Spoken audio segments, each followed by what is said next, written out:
Welcome to a very special How It Works with Holger. You might have seen it online. I was quoted recently by Embarcadero, and I said that iOS development has gotten significantly easier with the latest version of Delphi Alexandria 11.2. And the number one reason is if you have a Mac that has the new Apple Silicon processor, you can use the simulator again. And that really is a major enhancement of what we were able to do before, because you don't need the real device anymore. You can test your software on the simulator. And what you see here right now is my Windows virtual machine. It is inside, or it is run on a Mac with Apple Silicon processor. And that makes it very, very easy, this setup, to develop applications for iOS. And of course, if you want to build a application for Android at the same time with FireMonkey, there is nothing in the way to do that. Of course, at the same time, you just change the target. But this video here is specifically designed for iOS to show off the new features. Because right here, if I drag it over, you see the new, I've selected here the iPhone 13 Pro simulator. It's actually, this is an iOS 16 that I run on my Mac because I'm also an Apple developer. I have an Apple developer account, and that is still a necessity, and I won't go into the details of that. Of course, you need to have still the Apple developer account. You need to have your Mac system set up properly. However, it has gotten really, really simple compared to how difficult it was back in the day, as I say. So just looking at the console of the Mac, and don't get confused, even though you might be seeing this is a Mac window, and this is also running on the Mac. This is the iPhone simulator running on the Mac, and this, as soon as I click this, the other windows disappear because the virtual machine is on top of those. So the terminal right here, if you install the PA server from Embarcadero, which you find if you go to Drive C, Program Files, x86, of course, you can see this is definitely an Apple Silicon because this is Windows for ARM. And we keep going, Embarcadero Studio 22, and then the PA server right here. And there is the package file that you drag over to your Mac, double click it, and run the installation. That's all you need to do in order to be able to, on the terminal, you can type applications, and then you find the PA server right there, and PA server 22 app, and then there you need to go into the contents, macOS, and then PA server is the command. Now we already have the platform assistant server started. I don't want to use any password, and available commands gives us the one that it helps us to print the available IP addresses. So you can see the IP address 11 is the one for the host system, and that is the one that I need to specify inside of Delphi. So to get started, first of all, what are we going to build? We're going to build something a little bit more complex than just a hello world. We're going to build a iPhone application that shows a map, and on this map we're going to place points of interest in the area that I'm located in right now. I prepared the database and everything. It's also the same database that I use in my TMS Web Core book. It includes all the points of interest in Lee County in Southwest Florida in the US. The database is prepared, multiple formats. So the SQLite is the original database. To make it easier, I saved it as JSON. And that JSON we can load directly into a memory dataset inside of our application. And the advantage of that is that our data is immediately bundled inside of that application. You might think, whoa, that's a biggie. I can do that. I need to load it from a file from the... Of course, you can do that all. The point of this video is to show you how to get started with it, or to show how easy it has become. So we start Red Studio. Then I'm going to do File, New, Multi-Device Application for Delphi. We'll start with a blank application. And now we can already run the test. This is literally for a hello world. This is all what you need. So you take a standard button and make it a little bit bigger, but you don't need to. You can actually say, with regards to control type, platform. So the platform renders the button, which I prefer. I don't want my buttons drawn like they look on Windows. I want like my buttons on Android to look like on Android, and on iOS like they're supposed to look on iOS. Double click and then show message hello world. That's all we want to do at first. So File, Save As, Live. The data directory is already created. I'm going to create another source directory. And then this is the main form, so U form main. And we also need to save the project. Save project as, I don't know why I didn't pick Save All. So Lee County Schools, that's it. Save. And of course we need to change the target to not macOS, but iOS Simulator ARM 64-bit. I double click, and I've done this before. I've set this up before. So if I go to Tools, Options, and then we find in deployment, we find the SDK manager. You see I've added them all, and it is iPhone OS 16.0 and iPhone Simulator 16.0. So it really is iOS 16, and I added the template for that. So let me remove that. Delete. Yes. Save. And let's run this and see what happens. So now we need to specify again the profile. So the profile is my host that I've just shown you right here. IP address 11. Let's move this right here into the corner somehow. Let's see if that is possible with the limited resolution available. So right here. And then the SDK version that is being found is iPhone Simulator 16.0. I make this a selected SDK. Okay. And then I always say yes to all. And with that, the local file cache is being updated. This has gotten very fast. Back in the day, this took a long time. Even though it's 94 items, for whatever reason, at some point it gets really, really fast and speeds up. I'm still going to stop talking and will let the process do its thing and cut the video at this point. And immediately when this dialog closes, it launches the simulator, and because I'm working in a virtual machine, the simulator is being started on the host system. And I can just drag the simulator over. So you see, the funny thing that happened, and I was just stunned. Yesterday, Apple released a new release candidate of Xcode 14. And as you can see, this is an iPhone 14. It started the iPhone 14 simulator. I mean, we don't even have the actual device yet. This is recorded on September 9th. Pre-order open today. But this is a simulator for iPhone 14 with iOS 16, and it runs perfectly on the new Delphi. And I can move my 13 that I used for the previous tests before recording this video.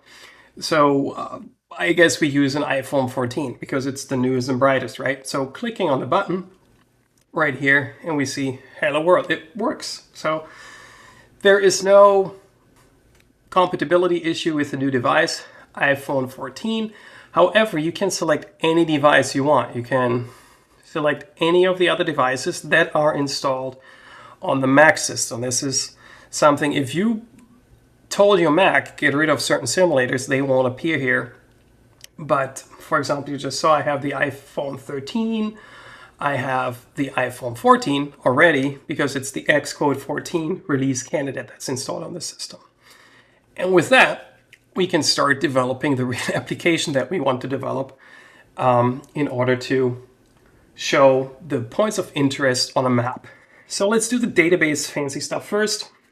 Get rid of the button on the form. We rename the form, of course, to form main. And then we get rid of the button click event as if we started anew. And FireDeck has the FD mem table, which is a table in memory, and that allows us at design time. That is what a few Delphi developers miss all the time. At design time, we can say load from file, and I go into my data directory and say I want all files, and I select the POI JSON file. And believe it or not, I can even edit the data set inside of the IDE if I wanted to. I'm not going to see that much because by default, everything is a white string or a white memo because I used the SQLite database as the source, but that is not going to be affecting anything for our demo. The key thing here is we have the name of the place and we have the longitude and latitude. So these are the three that we're going to use in order to place items on the map. What am I going to use for map? Well, there is no better component package, in my opinion, than FNC Maps to do all that, because FNC Maps is available for VCL and FireMonkey, and even for the web using TMS Web Core. So just using FNC Maps makes sense. And FNC Maps is a wrapper around about different mapping services that are available. So if I drop this on the form, I still have to get used to FireMonkey, I'm honest, that it sometimes is a little bit sluggish when it comes to components that are being dropped on the form, because this map is always going to be over the control. So in a real-time project, you might consider dropping the mem table in a data module and referencing that. Just for simplicity, I chose the shortcut here. So by default, it is set to Google Maps. So the providers that are available are Google, Bing, Azure, here, Mapbox, MapKit. MapKit is Apple, OpenLayers, and TomTom. So if you don't want to get into any subscription package with any of the providers, just select OpenLayers. Boom. There you go.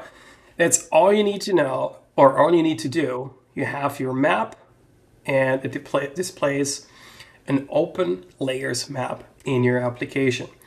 And if you think, wow, that's great, but what am I going to do with it? Well, let me show you. So we say alignment, AL client.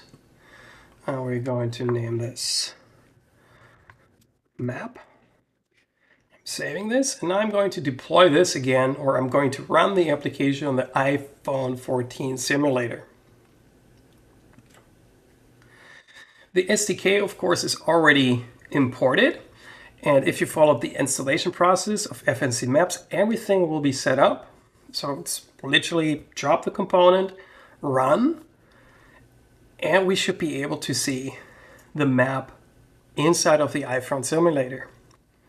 Here we see the application being installed and wonderful full screen or a map. I am on the device here, so this is what you have to believe me, that I'm really recording on a virtual machine on Windows, and this is the simulator. I can just drag it out of the visible area of the recording area and now drag it back in from my Mac.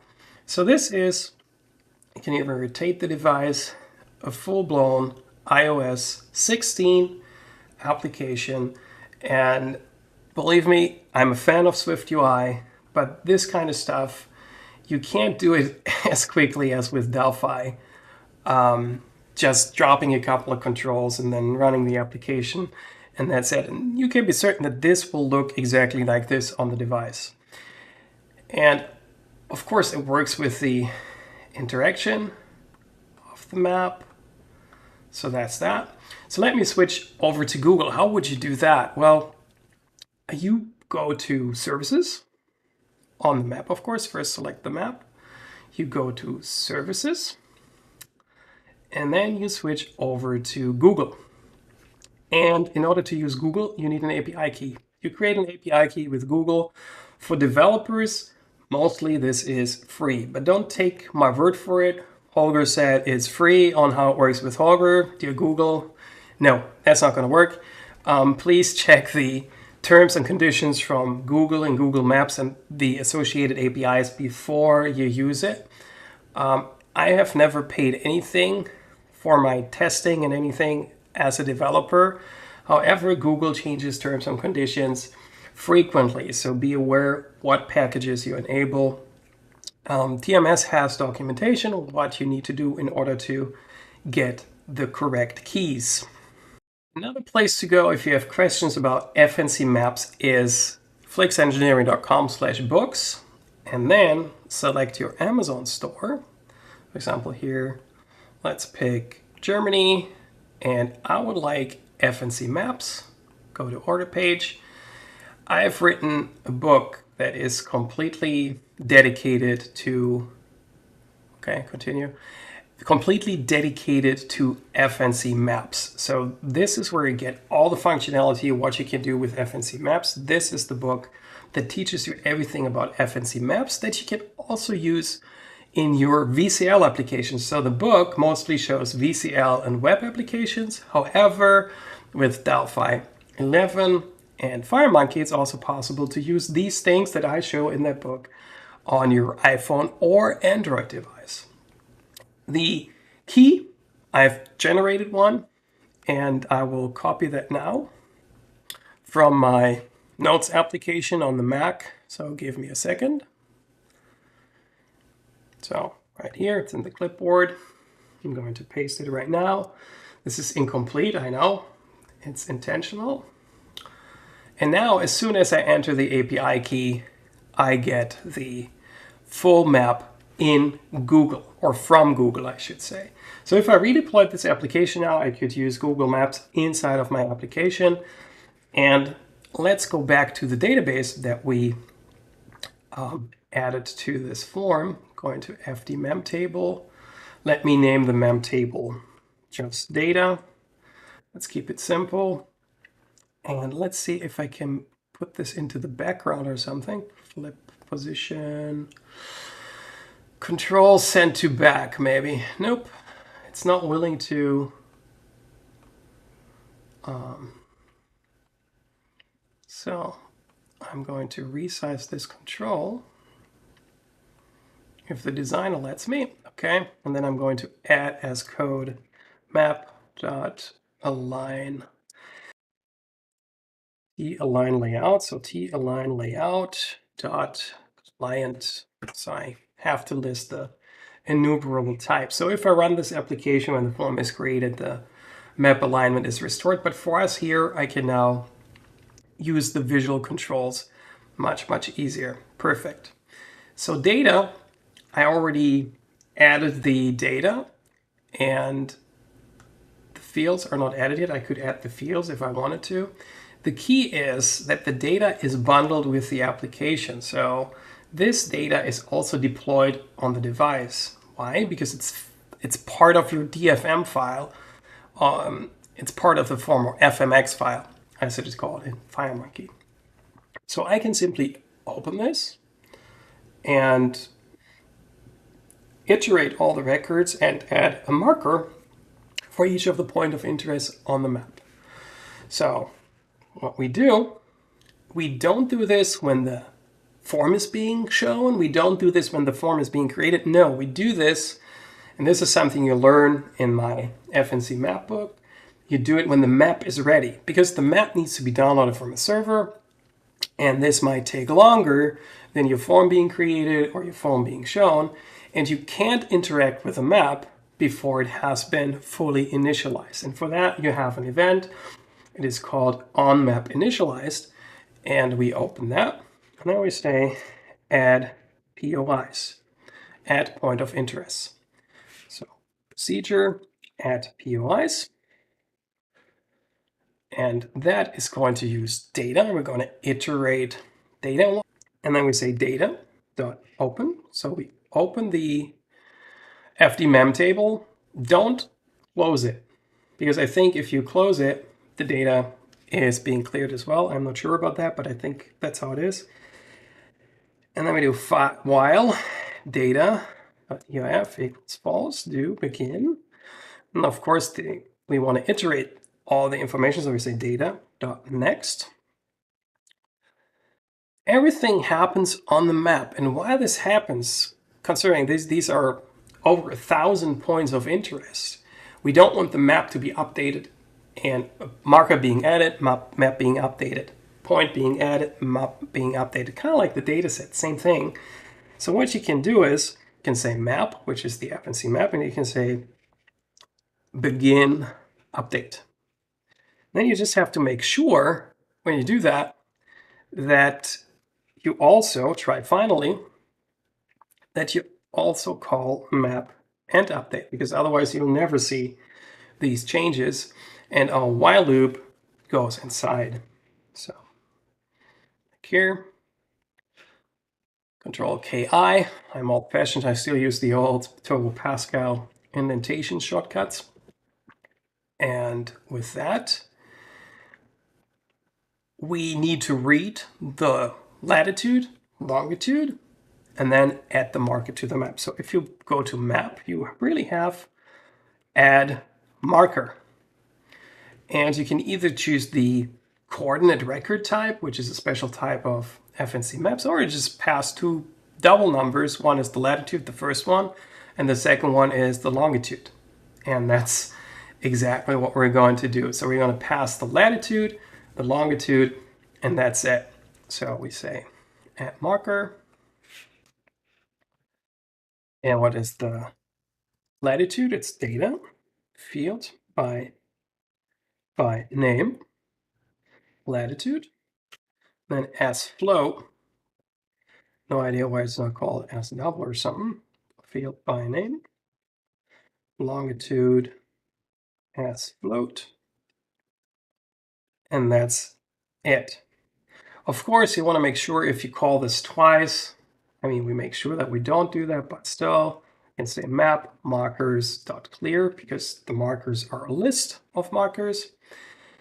The final thing to do is, you saw that the map by default shows as New York City in the United States, and that is a wonderful default location, but we actually want to show a viewpoint that gives us an overview of all the markers that we've added. And we can do that very, very simply or easily with FNC Maps, because you can say zoom to bounce.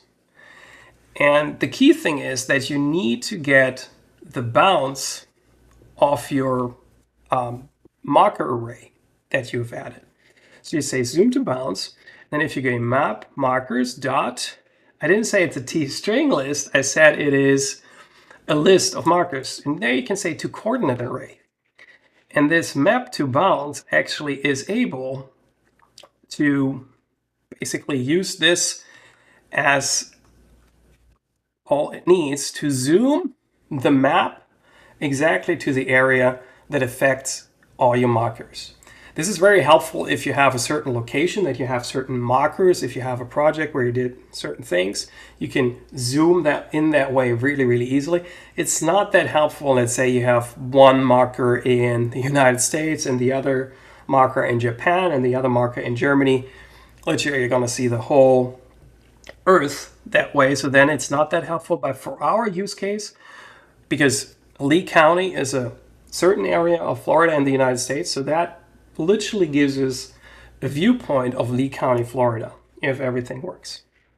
So with that, we're already done, believe it or not. So this adds all the points of interest in Southwest Florida, Lee County. Let's run this. From experience, if you see this, that the create launch screen file cannot be created and it fails, the only thing you need to do, close this, the troubleshooting, because that is incorrect. You go to your simulator and press Command Q on your simulator. Then the only thing you can do is you can close the project, open the project again, and then launch again. And this time it will work. It's a tiny little bug at release. I'm certain they will fix it. But you see, after that, it works just perfectly. And you're still faster than doing this in Xcode and in Swift or any other language that you're not as used to as Delphi. So poof, there we go. Those are all the points of interest. And as I told you, it's over 1,000. So if we go here, let's see, down here, for example, Bonita Beach, there's all the different beach resorts, beach access, all the beach accesses are, and this is the nice thing. Of course, Google has these points of interest too. So the database that I extracted them from is a public database. So this is beach access number 7, beach access number 8. And of course, these match. So you see that FNC Maps actually adds them at the correct location. And let's go here. Whoosh. Yeah. So that's definitely the beach. And of course, FNC Maps also supports Street View and all the associated technologies that you may encounter with Google Maps and all the other mapping services. So let's go back. And our markers are still here. So our markers won't get lost no matter what you do. If you like go here to the dog park, poof, right there. That's the dedicated beach where you can go with dogs. So Street View works fine. And the marker is even visible, as you can see right here, inside of Street View. So there's full support with FNC Maps for all of that. But the key thing to remember is look at the time, how much time we spent in order to build this. I mean, this is a database that uses over 1,000 records. We use the technology, or we use the language skills that we've had for years. We can still use our field by name and T-data, as I refer to it, the T-data source world. We can still use that, iterate our records, and that kind of stuff. If you want to learn more, in my book, you also learn to use stuff like adding titles to your markers, changing the icon. Right now we just have the red drop point there. You can change these all and that kind of stuff. And of course, FNC Maps also supports directions and much more, like painting on the map, overlays on the map. And this is all usable on iOS, on the Apple Silicon, with Delphi 11 inside of the simulator, and that makes it such a great development experience.